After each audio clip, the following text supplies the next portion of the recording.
Hello and welcome to another episode of Swordpoint Stories. In this episode, I will show a battle report from a game last week down at the Reading War Games Club. With the Warfare competition coming up in November, David wanted to try out his competition Anglo Danes. I think this is a great Anglo Dane army list. You've got 6 combined units, 3 bases of Huskars in the front, light armour, spear, shield, 2-handed axe, javelins, riding horses, superior fighters with the shield wall rule, with a cheap back rank of spear and shield.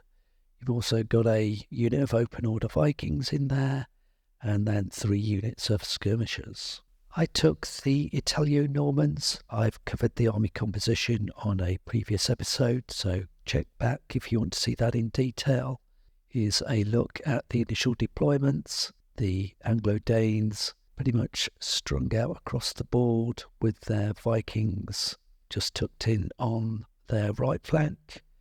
The Italio-Normans, unit of cavalry on each flank. The archers concentrated in the centre with the open order spearmen flanking them. In this scenario, I chose to be the attacker, so David got to choose the deployment map. He deployed half his forces, then I deployed all of mine, then David deployed the remaining half of his army. I started with 6 momentum tokens and David started with 4. This was one of those games where I struggled to gain the initiative despite using momentum tokens. The Italian Normans were always having to move first, and then the Anglo-Danes could move up and position their troops to limit the effect of the Italian-Norman shooting. So in the early turns, both sides advanced. The Norman cavalry came out on the flanks. Mid-game, and the Anglo-Danes continued to press forward. I did manage to weaken one of the units in the centre, and I recklessly charged my knights headlong into a shield wall on the right flank, which was a huge mistake. Unfortunately, they auto-broke and took the skirmishers with them.